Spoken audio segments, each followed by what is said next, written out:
Dans le tumulte incessant des gros titres mondiaux, notre attention se tourne aujourd'hui vers le cœur de l'Europe de l'Est, où un conflit important se déroule avec des implications profondes. Imaginez un vaste paysage tentaculaire, parsemé des cicatrices de la bataille et des murmures de jours révolus. Un lieu où les échos des guerres passées se mêlent au tumulte du présent. Ici, sur les lignes de front entre la Fédération de Russie et l'Ukraine, le monde observe un nouveau chapitre de l'histoire en train de s'écrire. Nous commençons notre voyage dans la région du Donbass, à l'est de la localité de Novaplivka. La 90e division blindée russe, une force redoutable, progresse régulièrement vers les frontières administratives de Donetsk et de Dnipropetrovsk. Ces dernières heures, les unités russes ont avancé au sud du village de Zaporizhia, poussant les forces d'infanterie plus au sud d'environ 1 kilomètre. Ces troupes se sont aventurées dans la forêt, tentant d'infiltrer Bogdanivka, espérant utiliser les caves des ruines comme abri de fortune. Pourtant, malgré leurs efforts persistants, les forces russes n'ont pas sécurisé de position. Ici, la ligne de front reste en grande partie inchangée, se déplaçant subtilement de la zone grise à la zone rouge. Plus au nord, près du village de Kotlyarivka, l'infanterie russe a réussi à capturer une section de jardin à l'extrémité du village. Les unités russes ont progressé, atteignant l'extrémité ouest de ces jardins. Cependant, les forces armées ukrainiennes continuent de tenir fermement le village de Kotlyarivka. La proximité de ce lieu avec l'Oblestra-Petrovsk en fait un point stratégique de contestation.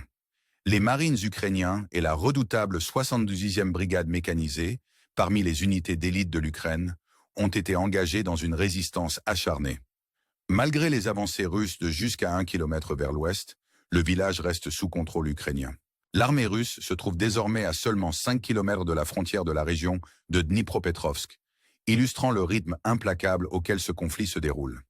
Directement à l'est de Novaplivka, la clarté émerge alors que nous nous concentrons sur Toretka, où les forces russes ont ciblé la ville de Heystan-Dunevka. Au cours des 2 dernières semaines, des unités motorisées russes ont lancé des attaques vers Plessiv, le long de la route T-0516. À un moment donné, un véhicule de combat russe a atteint la frontière de Plessivka pour être détruit au milieu d'une résistance ukrainienne féroce.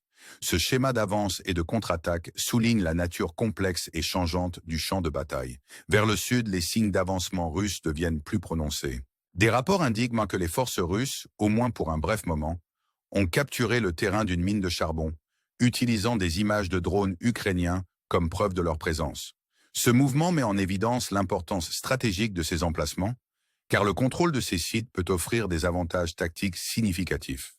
Les forces russes ont étendu leur contrôle jusqu'à 800 mètres, l'ancienne petite zone résidentielle de Toretsk, le long de la route T-516, étant désormais sous contrôle russe. Ce changement marque une évolution notable, les lignes de front s'ajustant en faveur du côté russe. Pendant ce temps, les batailles font rage dans la région de Koulimen, au nord-ouest de Toretsk, avec des attentes de conflits continus dans les jours à venir. À l'est de la rivière Gereb, les 20e et 25e armées russes pressent leurs attaques vers la ville de Liman. Après avoir sécurisé des positions à Jampolivka, les unités russes ont temporairement coupé la seule route d'accès au village. Les rapports militaires ukrainiens suggèrent que des groupes d'assaut russes ont exploité des vulnérabilités pour y parvenir, bien que la pérennité de leur position reste incertaine. Alors que la zone grise s'étend, des questions persistent quant à savoir si les forces russes solidifieront leur emprise dans les jours à venir. Dans la forêt, l'infanterie russe a avancé jusqu'à 1,25 km vers l'ouest, marquant un changement significatif de la zone grise à la zone rouge. La frontière nord de Torsko reste un point focal, avec la possibilité pour les forces russes d'établir une position forte. La pression exercée par les offensives russes dans cette zone semble s'intensifier, les soldats ukrainiens signalant des attaques incessantes de groupes d'infanterie russes. L'objectif principal de l'armée russe est de sécuriser la rivière Jerebiets, un objectif stratégique qui pourrait influencer les dynamiques du conflit plus large. Alors que nous concluons notre examen de ces développements de première ligne, l'attention se tourne vers le front de Koursk, où les forces russes se concentrent sur le village pénultième, Garnal. Ici, la 40e brigade d'infanterie de marine a avancé sur un terrain dégagé, occupant le monastère de Gornal dans la région nord-est. Les groupes d'assaut russes se sont déjà installés, comme confirmé par les images actuelles des drones. Malgré le bombardement ukrainien, l'armée russe a réussi à ajuster la ligne de front en leur faveur, avançant jusqu'à 2,5 km dans une direction sud ou sud-est. La zone grise diminue alors que la zone rouge s'étend, soulignant les dynamiques de pouvoir changeantes sur le terrain. Les batailles autour de Gornal ne font que commencer, avec la 40e brigade d'infanterie de marine tentant de percer les parties centrales ou sud du village. Pendant des mois, cette unité a été active dans le sud du Donbass près de Vuhledar et Vanivassilka, mettant en évidence le redéploiement stratégique des forces à travers différents fronts. Dans le village de Gevo, les forces russes ont pris le contrôle de l'église, marquant un changement notable dans le contrôle territorial. Cette zone, auparavant dans la zone grise, est désormais sous autorité russe, illustrant la fluidité du conflit. Les efforts pour sécuriser des parties de Gevo se poursuivent, reflétant la lutte continue pour établir une domination dans les zones contestées. Alors que la situation sur les lignes de front évolue, nous nous concentrons sur les récentes frappes aériennes. La nuit dernière, les forces armées ukrainiennes ont lancé une attaque aérienne, déployant environ 75 drones de combat. Les déclarations russes révèlent que le ministère russe de la Défense a confirmé l'abattage de 71 drones ukrainiens, dont 49 ciblant spécifiquement la région d'Oblestursk. Notamment, l'Ukraine a ciblé un objet précédemment attaqué, situé dans la ville de Chouïa. Cela marque une autre instance de frappe répétée sur des emplacements stratégiques. Pendant la nuit, d'autres explosions ont secoué la ville, des témoins oculaires capturant les moments d'impact vers 3 heures du matin, heure locale. Les systèmes de défense aérienne actifs étaient audibles, engageant les drones et tentant de prévenir d'autres dommages. Cependant, l'objet aurait été touché à nouveau, comme l'ont confirmé les sources russes, un dépôt d'armes, des casernes et une sous-station ayant été pris pour cible. Les conséquences exactes de l'attaque restent non divulguées, aucune des parties russes ou ukrainiennes ne fournissant de détails spécifiques. Les ramifications de l'attaque de suivi d'aujourd'hui restent floues, bien que des attentes de futures frappes persistent. Les militaires russes ont enregistré le déploiement de 75 drones de combat la nuit dernière, y compris des drones Shahed 136. De plus, 2 roquettes balistiques Iskander-M ont été tirées depuis la région de Rostov vers l'Ukraine, avec 3 autres roquettes S-300, S-400, lancées depuis l'oblast Luhansk occupée. Malgré les efforts de défense aérienne ukrainienne, toutes les missiles n'ont pas été interceptés, des rapports officiels confirmant l'abattage de 25 drones de combat.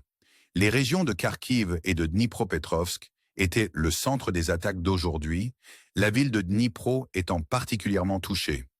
De multiples explosions ont secoué la ville pendant la nuit, alors que de nombreux drones ont échappé aux défenses aériennes. Des incendies ont éclaté dans divers quartiers de la ville, peignant un tableau sombre tard dans la nuit. Selon les rapports de l'administration locale, 3 personnes ont été tuées et 28 autres blessées, de nombreux bâtiments civils, y compris un établissement éducatif et un magasin d'alimentation, ayant subi des dommages importants.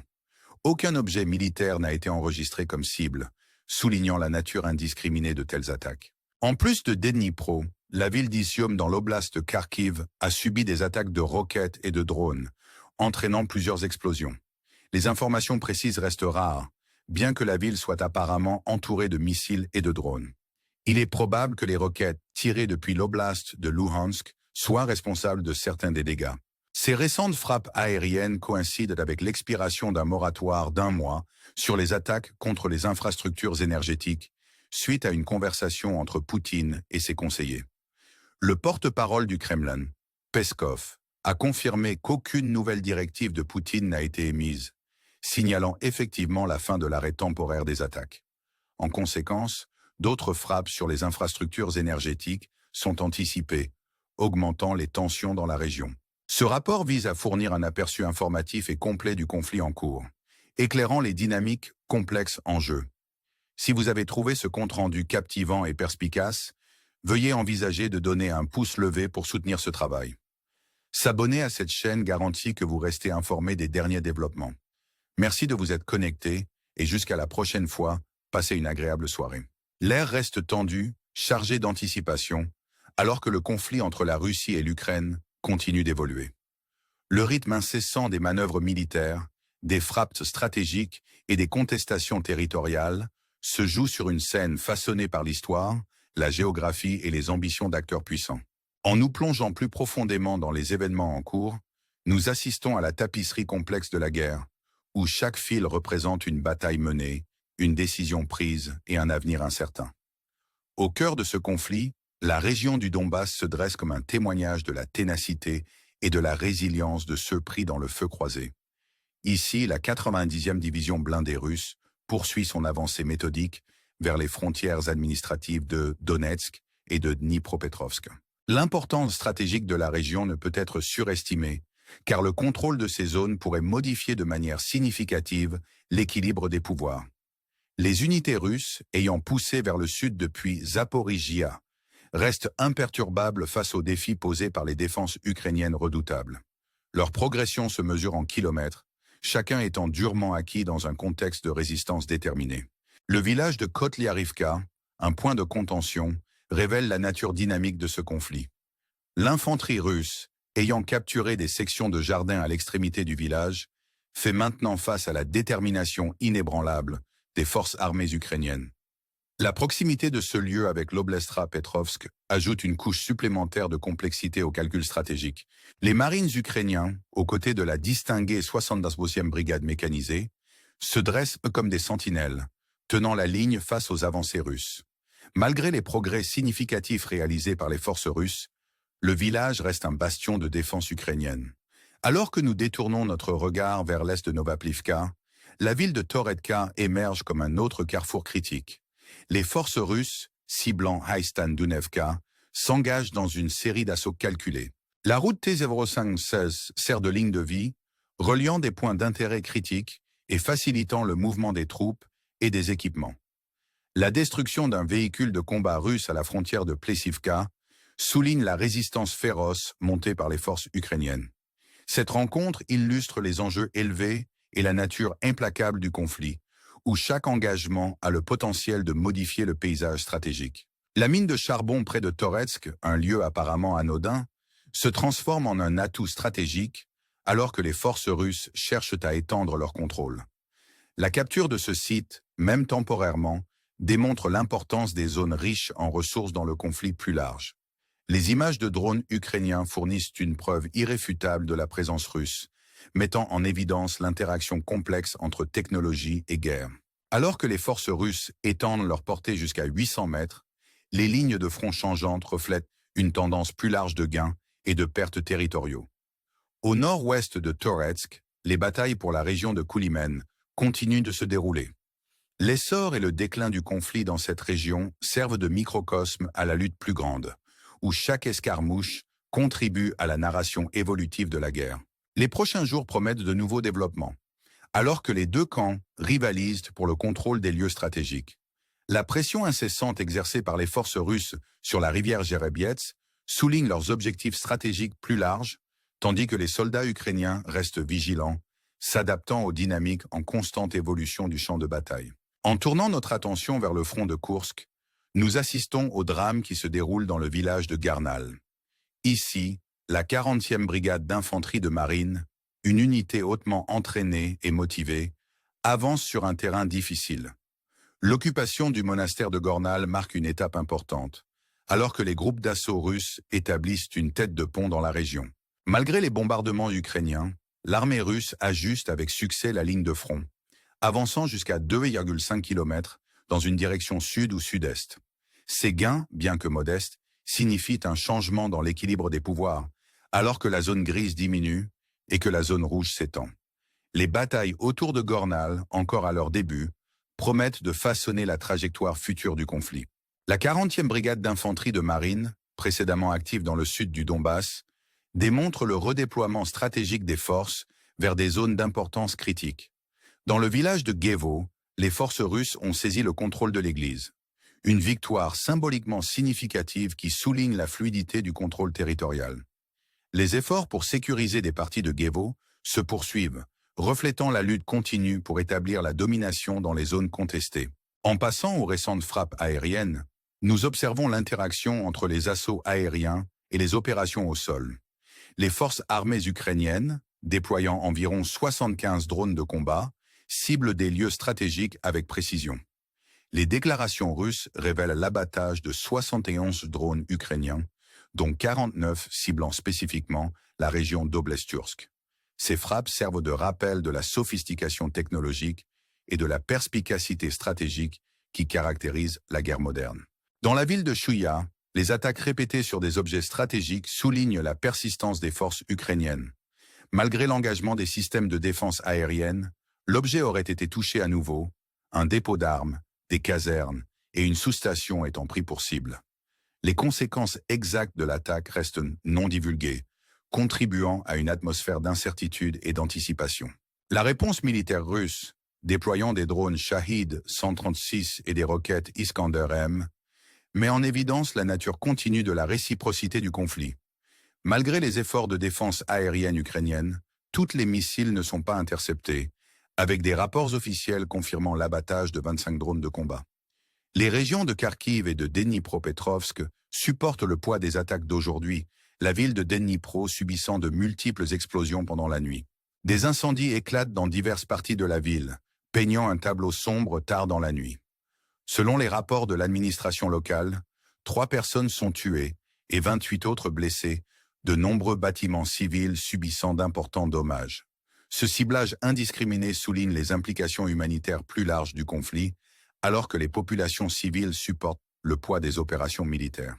En plus de Dnipro, la ville d'Izium dans l'oblast de Kharkiv fait face à des attaques de roquettes et de drones, entraînant plusieurs explosions. Les informations précises restent rares, bien que la ville soit apparemment entourée de missiles et de drones. Il est probable que les roquettes tirées depuis l'oblast de Luhansk soient responsables de certains des dégâts. Ces récentes frappes aériennes coïncident avec l'expiration d'un moratoire d'1 mois sur les attaques contre les infrastructures énergétiques, suite à une conversation entre Poutine et ses conseillers. Le porte-parole du Kremlin, Peskov, a confirmé qu'aucune nouvelle directive de Poutine n'a été émise, signalant effectivement la fin de l'arrêt temporaire des attaques. En conséquence, d'autres frappes sur les infrastructures énergétiques sont anticipées, augmentant les tensions dans la région. Dans ces temps d'incertitude, il est essentiel de s'interroger sur les implications plus larges de ce conflit. Comment ces événements façonneront-ils l'avenir de la région et quelles leçons peut-on tirer du drame qui se déroule sur les lignes de front? En continuant à documenter et à analyser ces développements, votre soutien est inestimable. Si vous avez trouvé ce rapport informatif et captivant, veuillez envisager de donner un pouce levé et de vous abonner pour rester informé des dernières mises à jour. Merci de vous être joint à nous dans ce voyage. Et jusqu'à la prochaine fois, restez vigilants et espérez une résolution qui apporte paix et compréhension.